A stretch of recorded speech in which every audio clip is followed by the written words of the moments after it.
Radio Slovoljubve 107,3 MHz.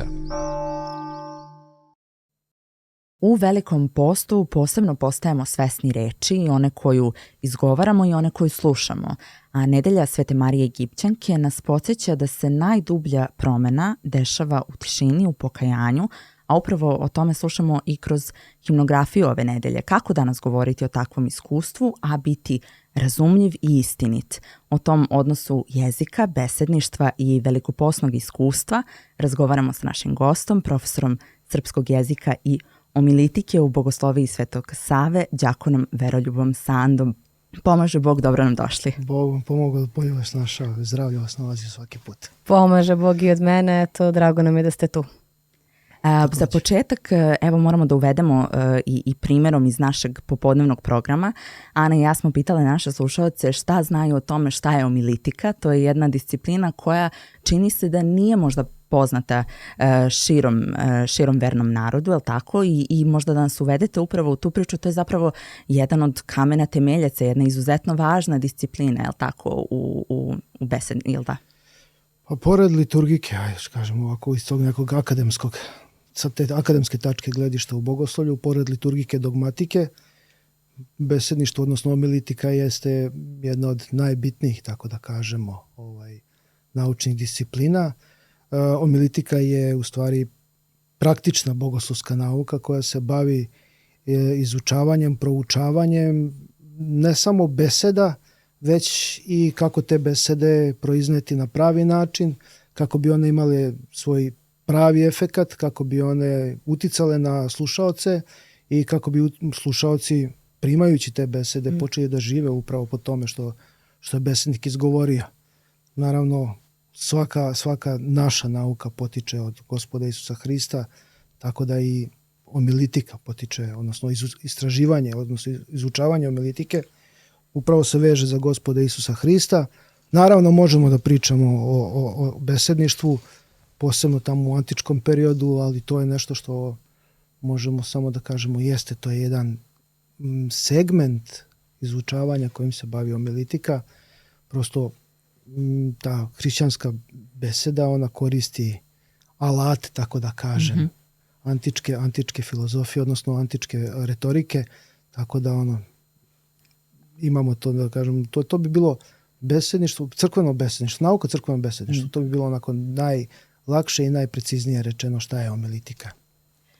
Možda da krenemo od same bogoslovije i baš pričajući sa vama, vi ste od 2008. godine u Bogosloviji Svetog Save i možda da napravimo neki osvrt, predajete srpski jezik i književnost i omilitiku kao dva predmeta koja deluju da su itekako srodna, a duboko ste vezani i za biblioteku u Bogosloviji, je li tako? Jeste, da. Pa evo već 10 godina ja sam zadužen za red i poredak biblioteke. To je onako da kažemo najgrublje rečeno šta su moje zadaci tu. Naravno, pored svega toga što sam zadužen za red i poredak, zadužen sam da nešto i pročitam. Pa sad očekujemo da ćete nam dati preporuke za čitanje. Kako izgleda sada biblioteka u Bogosloviji Svetog Save? Šta je to možda što je vama bilo najinteresantnije u poslednjem periodu što ste možda pročitali? Eto. Što sam pročitao? Da, može i pa dobro, da. Čitam. Sad trenutno sam u toj fazi da zaista čitam pretežno dela koja se tiču beseda. Tu su besede naravno Ave Justina, tu su besede i nekih drugih besednika. Posebno tražim u tim starijim knjigama koje su u sastavu naše biblioteke, a imaju zbirke beseda, tako da tu se onako da kažemo, malo zanimamo. To je bilo to onako. Pored naravno literature koja se tiče same književnosti, jer to je osnovno. Đaci kroz književnost i kroz istraživanje i izučavanje književnosti, kroz stvaranje svoga stila, kako govora, tako i pisanja, tako će steći svoj stil kasnije u izražavanju usmenom. Tu možemo da kažemo da je ta srodnost između književnosti i omilitike. Naravno, omilitika nije samo način izražavanja, način iznošenja. Homilitika je u sebi sadrži prvenstveno znanje teološkog obrazovanja, teoloških pojmova i iznošenje toga na što lepši način da bi se to što bolje prihvatilo kod slušalaca. Svedoci smo sada da je puno propovednika i na društvenim mrežama, odnosno da same besede izlaze i u eter, da kažemo i na internet i među ljude tim putem i kanalima. Kako vi to tumačite u smislu šta govorite vašim učenicima, koliko treba prilagođavati uopšte vremenu i trenutku stil, upravo ste pomenuli stil besedištva i s tim savremenim trendovima, koliko se to uopšte menja? Pa sad, znate kako, stil upodobljavati današnjem vremenu, plašim se da bi beseda bila jako štura. Jer puno poštapalica ima u današnjem govoru, puno tih nekih što prostijih reči. Jeste činjenično stanje da beseda ne može biti po svojoj dužini, kažemo, onda traje, ne znam, 20 minuta. To je isuviše dugo za današnjeg čoveka. Nekako svelo se to na onih 3 minuta koliko TikTok ili koja već ne znam da li Instagram nešto može da podnese. To je gornja granica. I to je to. Čuo sam to, dovoljno je. Sad, zamislite koliki umetnik treba da budete, da sve to što hoćete da kažete svedete na ta 3 minuta. I zaista u tom smislu moramo ići u korak sa vremenom. Naravno, to je nešto što je neminovno, stalno nas okružuje sa svih strana gde god se okrenemo.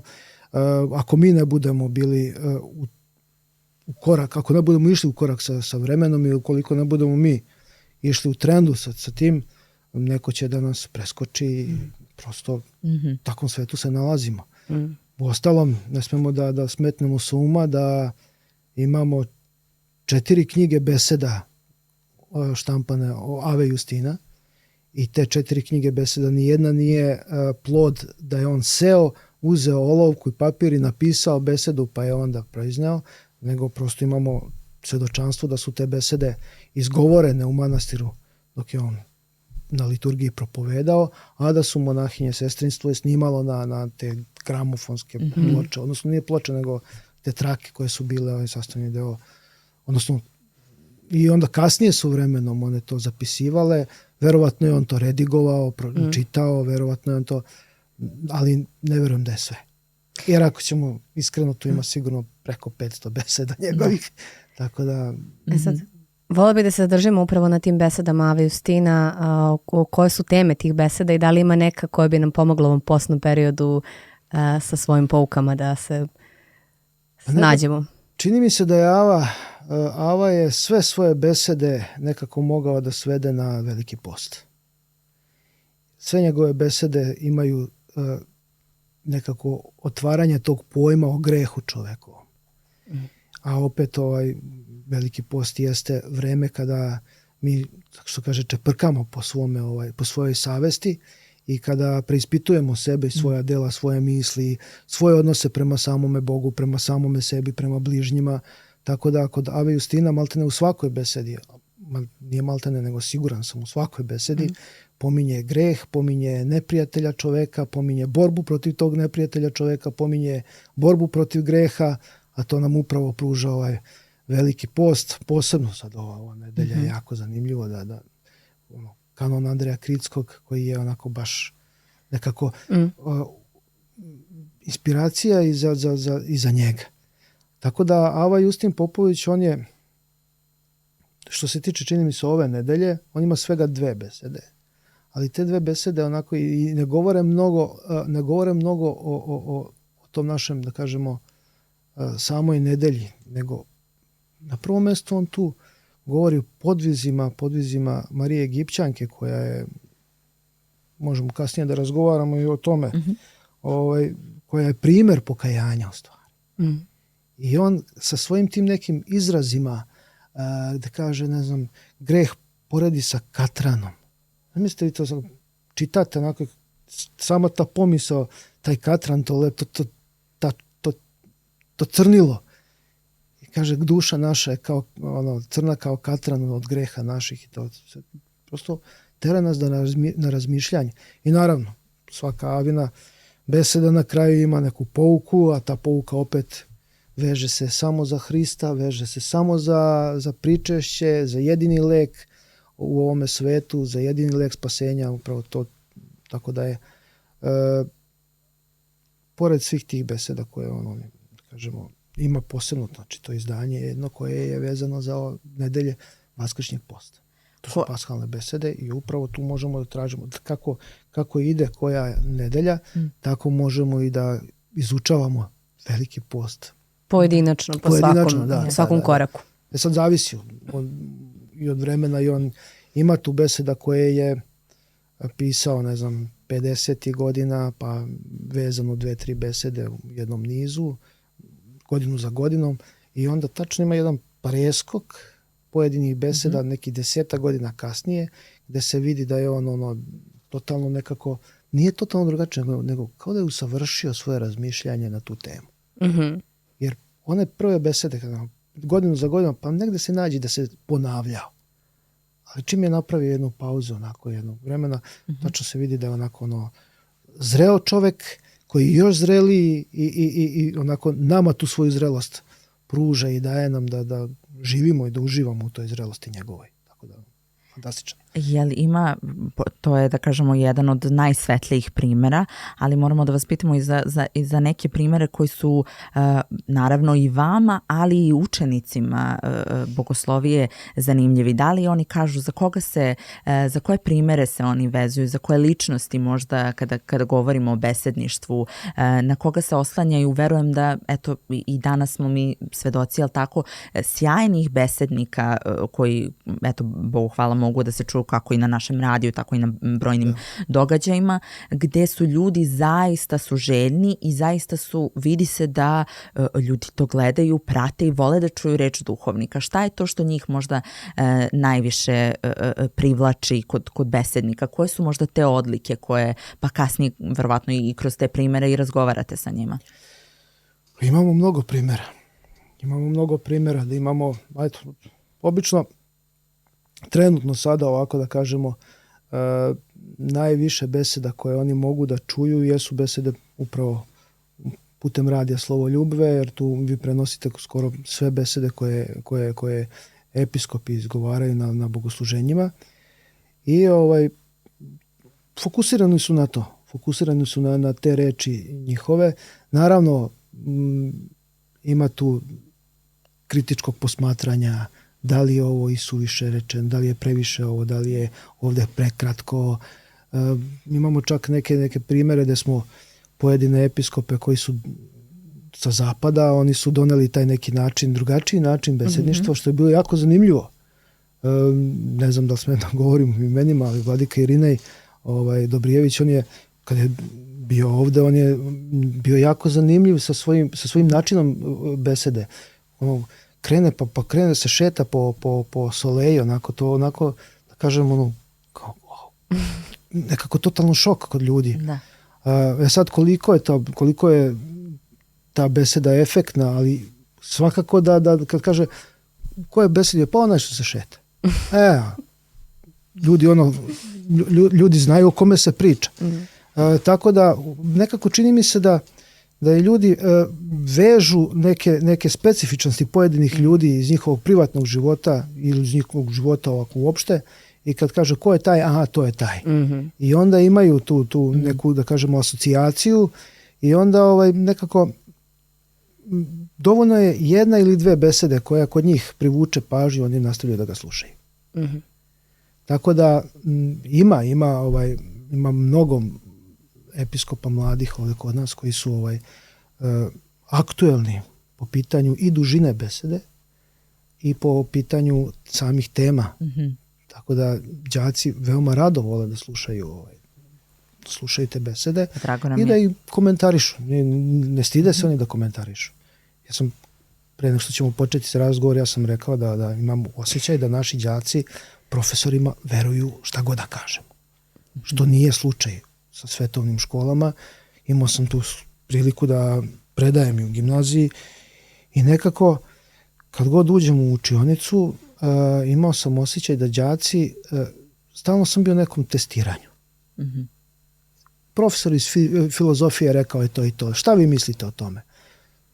To se nikad ne bi desilo. Ne dešava se u bogosloviji. Jer jednostavno, kako se kaže, dišemo jednim plućima i dišemo svi onako skoro identično, tako da toga nema, ali s obzirom na to da dajemo sebi za pravo da komentarišemo, da mislimo, analiziramo, da pitamo šta bi neko uradio po tom pitanju da ta beseda bude bolja, da ima jači efekat, da bude prosto, što kaže, tu smo nekako, trudimo se da budemo u trendu po tom pitanju.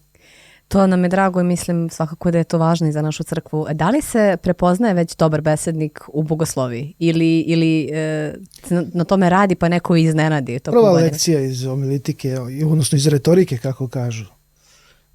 Pesnik se rađa, besednik se postaje. I tačno se vidi. Đaci koji više daju truda na čitanje i na rad na sebi.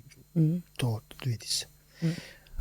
Posebno imamo tu sreću da smo u kontaktu sa velikim brojem sveštenika koji su organizatori različitih manifestacija besedničkih i mi tu šaljemo svoje đake predstavnike.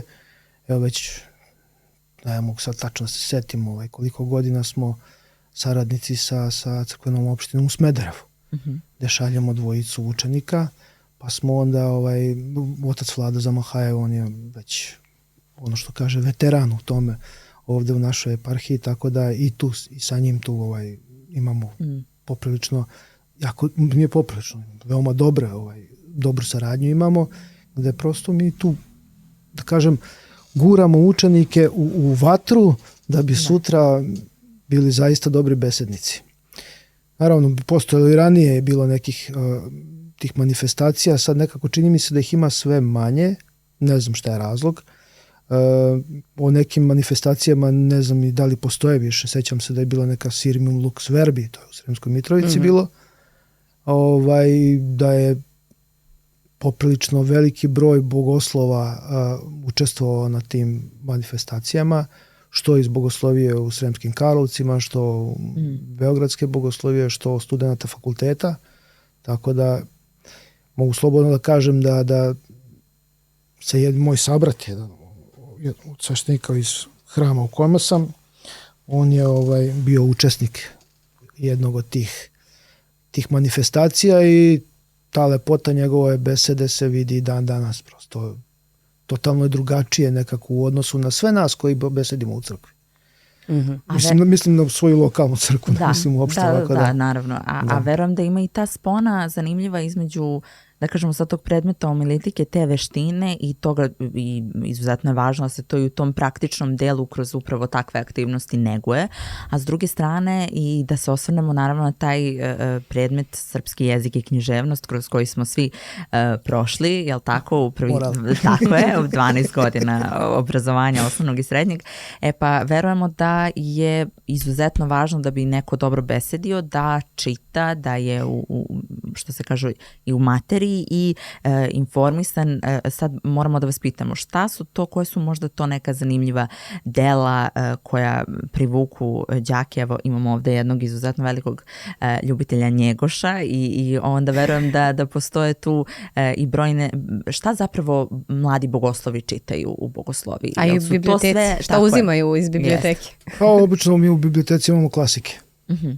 To je ono što je osnovno. Naravno mi trudimo se da, kako je sajam knjiga kada dođe, onda se trudimo da uvek nešto novo nabavimo. Međutim, klasici ne mogu da se zaobiđu. A što se tiče besedništva i čitanja, naravno, tu ću da kažem ja đacima kada kažem, znate šta, moramo da naučimo pesmicu na pamet. Tu se javlja problem. Zar i ovo moramo na pamet, zar i ovako? Moramo, ali upravo kada se nauči jedna pesma na pamet, ona se nauči da kažem, naučili smo reči, ajmo sada da je ulepšavamo. I svaki put kada je ulepšavamo i svaki put kada radimo na toj pesmici, radimo i na dikciji, radimo i na intonaciji, radimo na svemu što je potrebno za kasnije za besedništvo. Tako da zaista ovako Njegoš jeste ovako pogodno tle za učenje besedništva. Posebno ako se setimo, mislim da je to audio Gorskog vijenca kada pokojni Danilo Lazović kada izgovara Gorski vijenac, to je fantastično. Maestro, da. Ja mislim da ne postoji neko bolji koji je mogao to da iznese. Tako da stalno to potenciram na tome da đaci moraju da rade na sebi, jer gotovo sve što se pročita to je nešto što prilazi nama, lepi se za naše srce, lepi se za nas same, postaje deo nas i kad je deo nas onda možemo da damo. Sjajno. Ana? Da. Ja bih voljela da se malo i osvrnemo na temu ove naše nedelje Velikog posta i pomenuli smo Mariju Egipćanku i pomenuli ste zapravo besedu Ave Justina. Koliko, istražujući za ovu emisiju i po internetu i po YouTube-u, slušajući besede mnogih naših duhovnika, shvatila sam, pa čak i van naše govorno područje, da se ljudi poprilično poistovećuju sa ovom svetiteljkom. I nailazila sam i na neke objave u stilu Marija Egipćanka, svetiteljka s kojom se potpunosti poistovećujem, sa kojom mogu da se poistovetim. Po čemu ona nalikuje savremenom hrišćaninu danas i zbog čega mislite da je njena figura u toj meri prijemčiva nama? Pravo da vam kažem, ja bih njen život poistovetio sa, odnosno, ajde kažem ovako, njena iskušenja koja je imala dok je živala u Aleksandriji, dok nije otišla u Jerusalim na praznik krstodana da vidi časni krst. Prosto ja bi ta njena iskušenja i taj njen način života poistovetio sa današnjim iskušenjima koja mi možemo danas da imamo. Jer zaista i ljudi 50. godina rekli su, ovo su najteže godine, pa onda 60. godina, pa ovo su najteže godine, pa 70. Stalno nešto govorimo, najteže godine, to ono, mislim, nikad nisu bile lagane godine, to da se razumemo. Prosto čini mi se da ona je u svom tom nekom, da kažemo, predmonaškom životu, pred tom nekom svetovnom životu prosto dala sebi za pravo da čini sve i svja, što bi rekli. Tako i mi nekada sebi damo isuviše puno slobode i prosto dozvolimo sebi da činimo nešto zbog čega se kasnije nećemo dobro osjećati.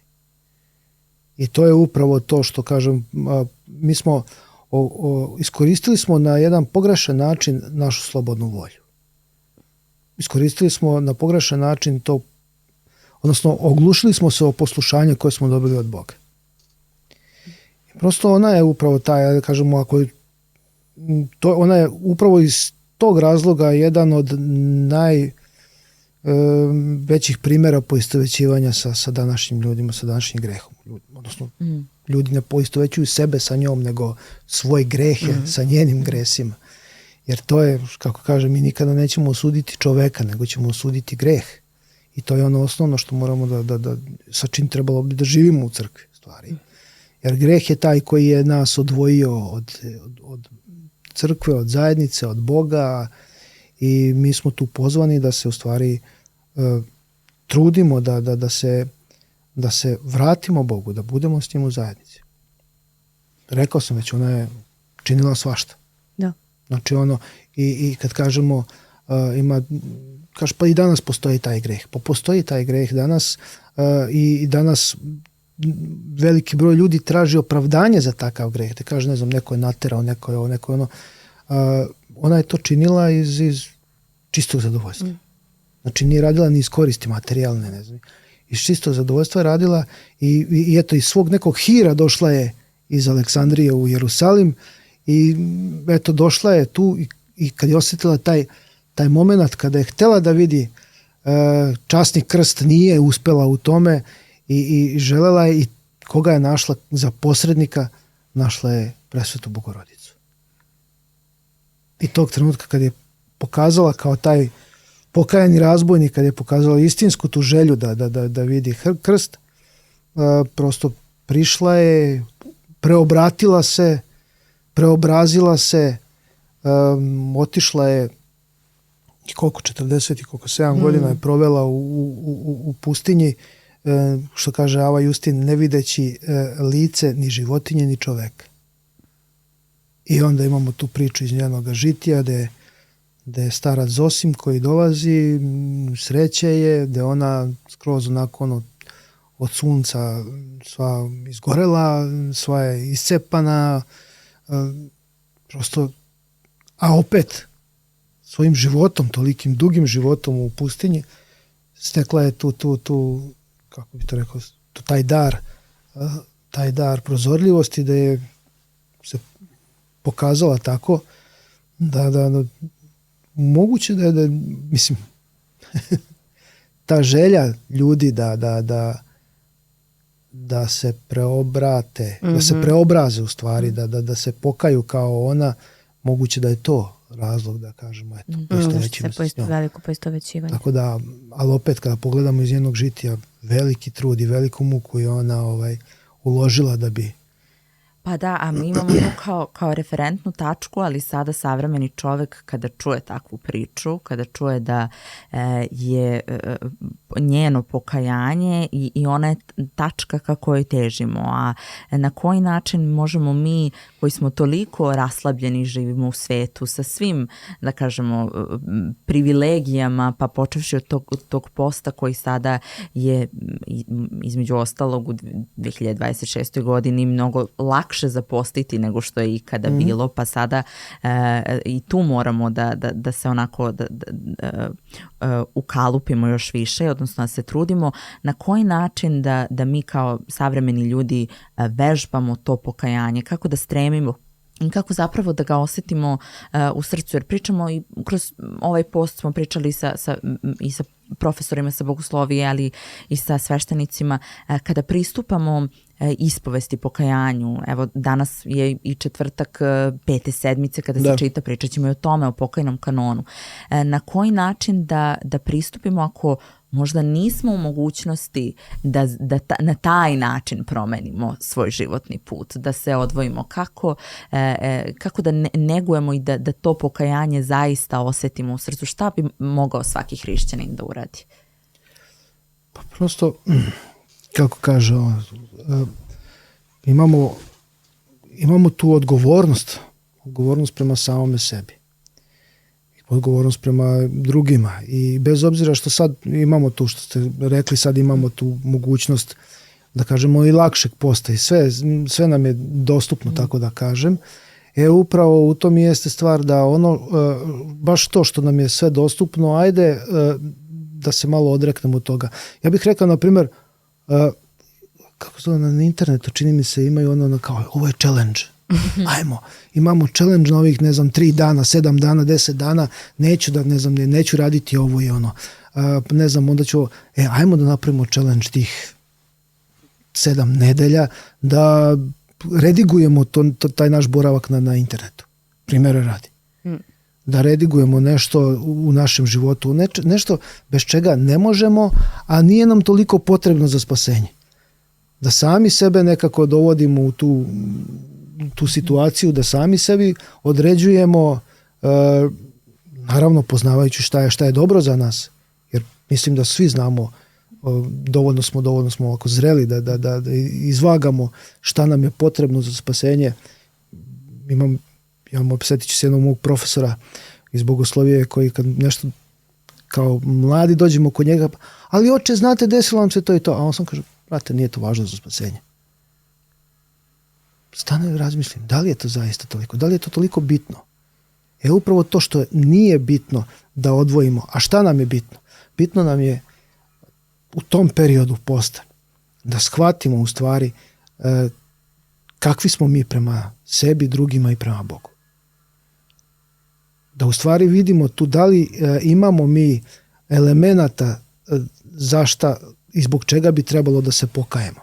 Da li imamo elemenata radi čega bi trebalo da odemo kod prijatelja, brata, kuma, komšije, da kažemo, izvini.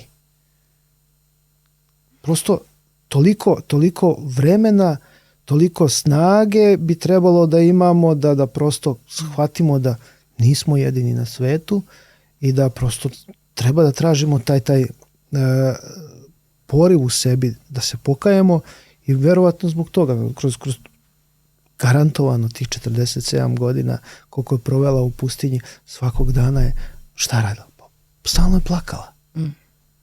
Kajala se zbog svega onoga što je preživela do tog trenutka. I kad je videla oca Zosima, Marija Egipćanka je plakala, odnosno plakali su oboje.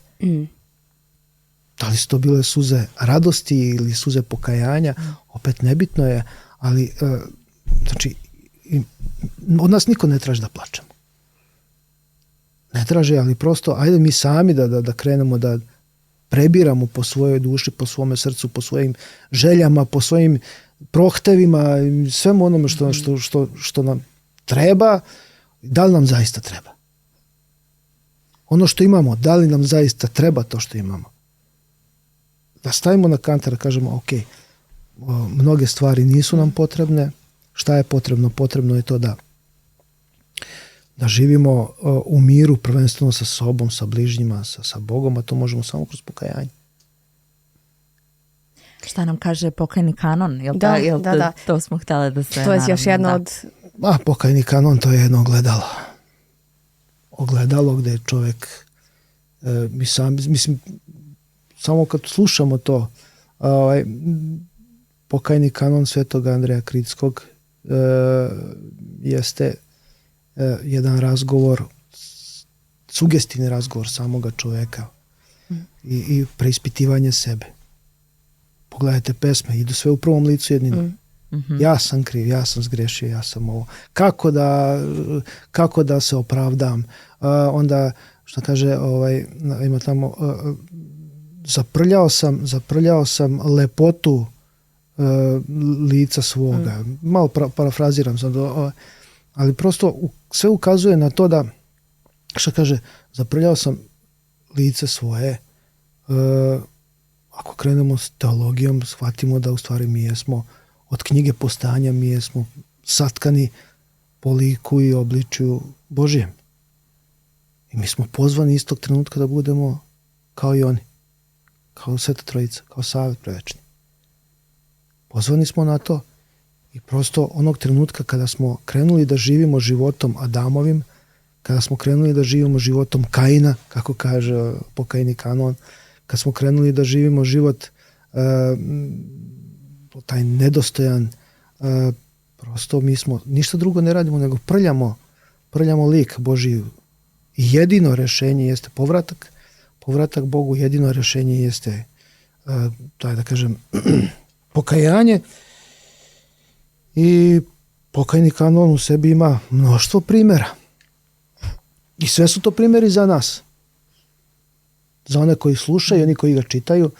Sve ono što je loše urađeno u biblijskih, historijskih, cela istorija Biblije jeste u stvari u kanonu. I ako kažemo, ne znam ni ja, sve ono što je loše, sve što smo loše uradili, a isto tako su loše učinili i biblijske ličnosti, mi se s njima poistovećujemo.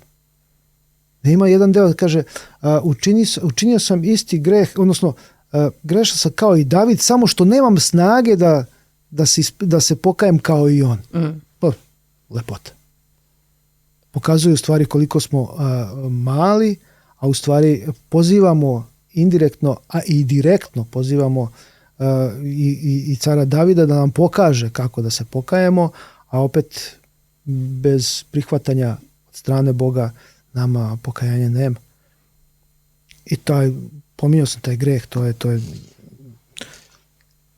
kanon Andreja Kritskog na mnogo mjesta koristi te neke medicinske termine. Greh je bolest, pokajanje je lek, a lekar Hristos. I to na mnogo mjesta to govori. Tako da imamo tu opet kažem, kanon Andreja Kritskog je mnogo uticao na mnoštvo teologa, kasnijih svetitelja i zaista živjeli su tim kanonom i razmišljali su Sad kad pričamo o nalikovanju zapravo na likove iz Svetog pisma i uopšte na svetitelje i na mučenike, meni je bilo zanimljivo čitajući žitije Marije Egipćanke taj trenutak da ona dolazi pred hram i onda uprkos tome što je ta nevidljiva sila tame ne dopušta da uđe, ona se ne okreće i ne odustaje, ne odlazi, nego je to potresa. Sad kad pričamo o savremenim hrišćanima, o svima nama, koliko nas to ne potresa, vrlo često koliko se okrenemo i odemo, da li vidite tu neku našu falinku, opet, da li možemo da ličimo na nju zbog toga? Pa to naše odustajanje, lako odustajanje od nekih stvari, ja bih to pripisao mogućnostima. Šta? Neće da mi prodaš to, u redu, otiću vam kod ovog drugog uzeti. Tako da naš čovjek razmišlja. Nažalost, lako odustajemo od svega. Lako mislimo da lako možemo da pribavimo nešto na drugom mestu gde će biti i jeftinije i lakše. Mislim, prosto idemo tom linijom manjeg otpora. Za razliku od nje koja možda je ona tog trenutka kad je krenula pa kao dećeš, nešto je nije dalo. Možda je u njoj proradio i taj neki inat. Sad ćeš da vidiš. Mislim, kažem, možda je srpskog porekla, ako znamo, ne znamo. To su naše priče, ne može. Sad ćeš da vidiš da može. U stvari, malo šala, naravno. Ništa. Pa možemo mi da koristimo valjda taj naš inat u neke... Ne. Pa bilo bi dobro da ga koristimo u te neke prave svrhe. I to bi bilo zaista ovako jako lepo. Međutim, nažalost, mi se tu nekako inatimo do te mere da se kasnije inatimo i protiv sami sebi, sa samim sobom. Tako da, zaista mislim da tog trenutka kada je ona krenula i kada je nešto nije dalo da uđe, nekako imam osjećaj da je tog trenutka počeo da se pali taj žar, ta želja za pokajanjem i za prihvatanjem onoga nečega što je nije, kažemo, sve je bilo dozvoljeno do tada. Tog trenutka je rekla, hoću nešto drugo, drugačije da živim, neću više tako. Prosto, to su nešto, kaže, nekad dođem do te crte da kaže, ne mogu više ovako, hoću da promenim nešto. Ajde, promeni. I upravo ona je to uradila. I totalno je promenila svoj život. Prvo što je promenila mesto na kome je boravila, gde je odrastala, da otišla je na drugu stranu, otišla je preko Jordana i tako. Prosto, ona je imala tu da kažem, imala je tu snagu, ali naravno ta snaga nije došla od nje. Prvenstveno, kako kaže on u jednom delu gde kaže da je imala, ako uzmem malo da jedem, onda sam uvek tražila da, ne znam, tih prvih 17 godina, čini mi se tako nešto piše, da kaže da sam imala iskušenje da kad jedem tu neku bobice te iz pustinje, da sam želela da jedem ribu i meso. Onda kad jedem ribu i meso, onda bilo bi dobro i vino. Pa bi dobro, i onda polako sve to, upravo, u stvari, tu nam pokazuju u stvari pravi smisao posta. Da mi prosto dok postimo, kad se odričemo od neke hrane, mi prosto pokazujemo da bez nje možemo. I ona ne čini naš identitet nama. Prosto naš identitet čini jedina hrana, to je hrana koju dobijamo od Gospoda, to je pričešće na liturgiji i upravo sve vreme, ona je koliko? 47 godina je čekala na šta? Na hranu koju će doneti otac Zosim da se ona pričesti i šta odmah sutradan je koliko tako preminula odmah. Tako je. Tako nešto ne mogu sad tačno da se setim. Uglavnom iščekivala je to sjedinjenje sa Bogom, izmirenje sa Bogom. A pre toga je sve ono što nije valjalo u njenom životu prosto odbacila je od sebe, odbacila je od svoga života. Tako da sve ono, naravno pozvani smo da koristimo mozak. Prvenstveno koristimo mozak, da razmišljamo i da shvatamo šta je za nas dobro.